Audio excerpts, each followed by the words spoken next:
हर इंसान की जिंदगी में एक मोड़ आता है जब हार को हिम्मत में बदलना पड़ता है। ये है the hustle story of Raghav. Ujilapur के शांत लेकिन विकसित मोहल्ले सुखवंती कॉलोनी में एक मध्यम वर्गीय परिवार रहता था। अनिल, सीमा और उनके दो बच्चे, 14 वर्षीय राघव और 7 साल की सिया। अनिल एक सॉफ्टवेयर इंजीनियर था और सीमा एक सरकारी स्कूल में शिक्षिका। परिवार सीधा सादा लेकिन बेहद खुशहाल था। हर शाम छत पर बैठकर तारे गिनना, हंसी मजाक और परिवार का साथ, ये सब राघव की दुनिया थे। राघव पढ़ाई में होशियार था और टेक्नोलॉजी में गहरी रुचि रखता था। वहीं सिया को कहानियां और चित्र बनाना बहुत पसंद था। उनके माता पिता बच्चों को स्वतंत्र सोच और अनुशासन सिखाते थे। एक बरसाती शाम को जब राघव के माता पिता अपने ऑफिस से लौट रहे थे, तभी एक बेकाबू ट्रक ने उनकी कार को जोरदार टक्कर मारी। अस्पताल से आए कॉल ने राघव और सिया की जिंदगी को हमेशा के लिए बदल दिया। डॉक्टर ने सिर हिलाया और सिर्फ इतना कहा, वी आर सॉरी। राघव और सिया, जो कुछ घंटे पहले तक घर में हंसी खुशी से टीवी देख रहे थे, अब अनाथ हो चुके थे। रिश्तेदार आए, दिखावे की हमदर्दी जताई और कुछ ही दिनों में चले भी गए। अब दोनों भाई बहन उस सूने घर में अकेले रह गए। राघव ने अपने आंसुओं को पीकर जिम्मेदारी का बोझ उठाया। सिया रात को मां को पुकारती और राघव उसे गले लगाकर चुप कराता। पैसों की तंगी के कारण स्कूल छोड़ना पड़ा। किराया, राशन, सिया की स्कूल की फीस, सब एक बोझ बन गए। राघव ने पास की एक मोबाइल रिपेयरिंग दुकान में सहायक के तौर पर काम करना शुरू किया। वो दिन में काम करता और रात में इंटरनेट से मोबाइल रिपेयरिंग सीखता। धीरे धीरे उसने दुकान का भरोसेमंद तकनीशियन बनकर लोगों की समस्याएं सुलझाना शुरू कर दिया। एक दिन एक अमीर ग्राहक का महंगा स्मार्टफोन दुकान पर आया जिसे बड़े बड़े रिपेयरिंग शॉप्स भी ठीक नहीं कर पाए थे। राघव ने रिसर्च करके उसे 2 दिन में ठीक कर दिया। ग्राहक बेहद प्रभावित हुआ और अपना कार्ड दिया। वो एक आईटी कंपनी का सीनियर मैनेजर था। उसने राघव को एक स्कॉलरशिप दिलवाने का वादा किया और अपने वादे पर खरा उतरा। कुछ ही दिनों में राघव को लैपटॉप और इंटरनेट सब्सिडी के साथ एक ऑनलाइन कोर्स मिला। राघव को अब पहली बार यह एहसास हुआ कि असली ताकत ज्ञान में है। दुकान पर काम करते हुए उसने जो स्कॉलरशिप पाई थी, उससे उसे एक अच्छा लैपटॉप और इंटरनेट सब्सिडी मिली। उसने बिना समय गंवाए ऑनलाइन प्लेटफॉर्म कोर्सेरा और EDX पर रजिस्ट्रेशन कराया और पाइथन प्रोग्रामिंग से शुरुआत की। शुरुआत में उसे अंग्रेजी तकनीकी शब्दों को समझने में दिक्कत आई, लेकिन उसने हार नहीं मानी।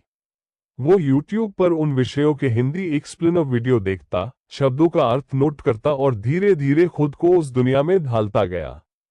कोड एकेडमी और उडेमी से उसने HTML, CSS, जावास्क्रिप्ट और मोबाइल रिपेयरिंग की डिवाइस लेवल प्रैक्टिकल नॉलेज भी ली। उसने एक नोटबुक में हर दिन सीखी गई चीजें नोट करना शुरू किया और खुद की एक लर्निंग डायरी बना ली। राघव ने फ्रीलांसिंग वेबसाइट्स जैसे फाइवर और अपवर्क पर प्रोफाइल बनाया। हालांकि शुरू में उसे कोई प्रोजेक्ट नहीं मिला, लेकिन उसने हार नहीं मानी। उसने अपने लैपटॉप पर खुद के लिए एक वेबसाइट बनाई, जिसमें उसने अपनी स्किल्स और कुछ डेमो प्रोजेक्ट्स डाले। फिर उसने लिंक्डइन पर अपनी कहानी एक पोस्ट में साझा की। एक अनाथ लड़का जो अपनी बहन की मुस्कान के लिए सपने बुन रहा है। उस पोस्ट को हजारों लोगों ने शेयर किया। एक सप्ताह के भीतर उसे उसका पहला फ्रीलांसिंग प्रोजेक्ट मिला। एक लोकल बुटीक की वेबसाइट बनानी थी, जिसके बदले उसे 800 रुपए मिले। वो पेमेंट उसके लिए करोड़ों की खुशी के बराबर थी। वो मिठाई लेकर घर लौटा और सिया के साथ वो मिठाई खाते हुए बोला, दीदी और मम्मी पापा जहां भी होंगे, आज मुस्कुरा रहे होंगे। राघव अब हर दिन कुछ नया सीखता और शाम को अपनी बहन को भी सिखाता। उन्होंने साथ मिलकर फिक्समेट के शुरुआती प्लान पर काम करना शुरू कर दिया, एक ऐसी सर्विस जो भविष्य में हर मोबाइल यूजर की जरूरत बन सकती थी। फिक्समेट की शुरुआत भले छोटी थी, लेकिन उसका सपना बड़ा था।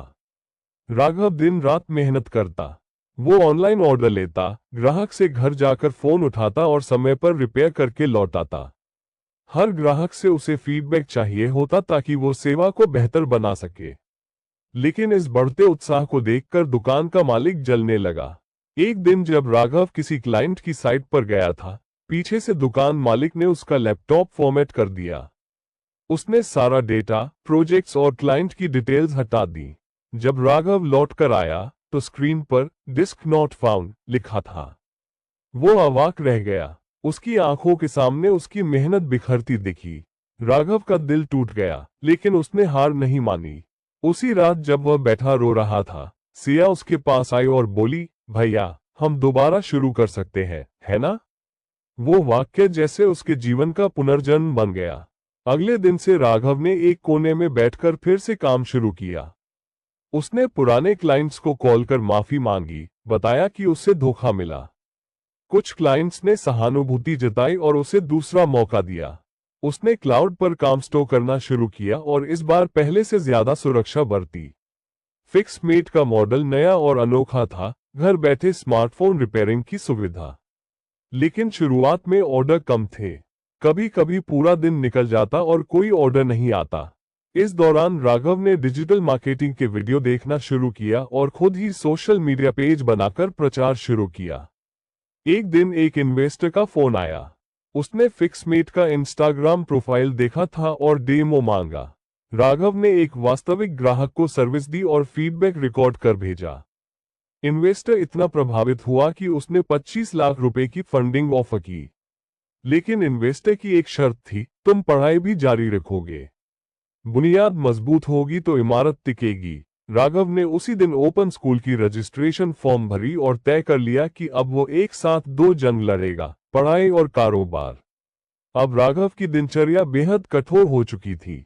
सुबह 5 बजे उठकर पढ़ाई करता, फिर ऑर्डर संभालता, दिन में क्लाइंट से मिलता और रात को टीम मीटिंग और डिजिटल मार्केटिंग देखता। उसने 10वीं और 12वीं की परीक्षा एक ही साल में पास की, वो भी अच्छे अंकों से। सिया अब बड़ी हो चुकी थी और उसकी मदद करने लगी थी। वो फिक्समेट के सोशल मीडिया को मैनेज करती, ग्राहक कॉल उठाती और जरूरत पड़ने पर डिलीवरी तक में साथ देती।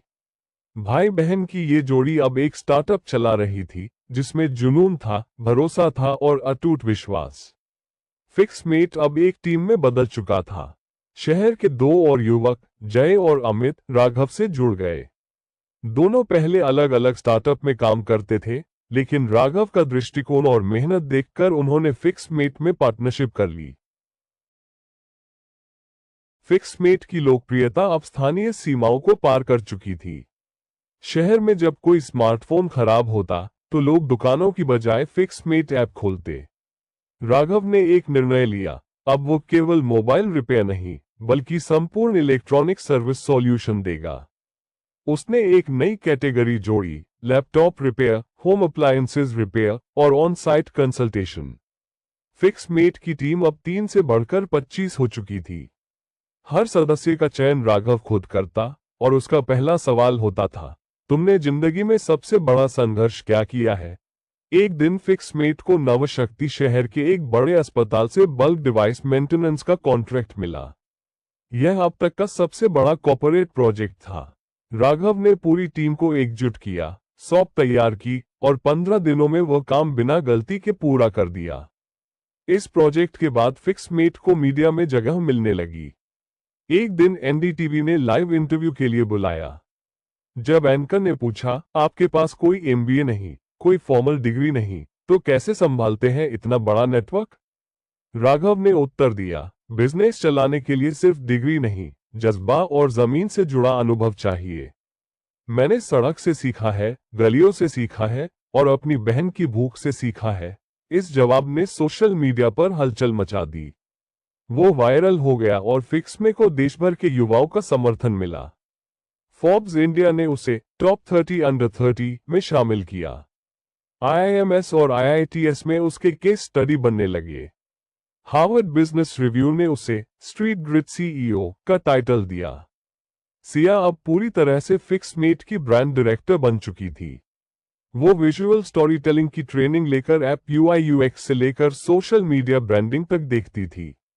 उन्होंने मिलकर फिक्समेट को सिर्फ सर्विस नहीं, एक मूवमेंट बना दिया, आत्मनिर्भर टेक्नोलॉजी भारत का सपना। TEDx के एक इवेंट के बाद एक 10 वर्षीय बच्चा राघव के पास आया।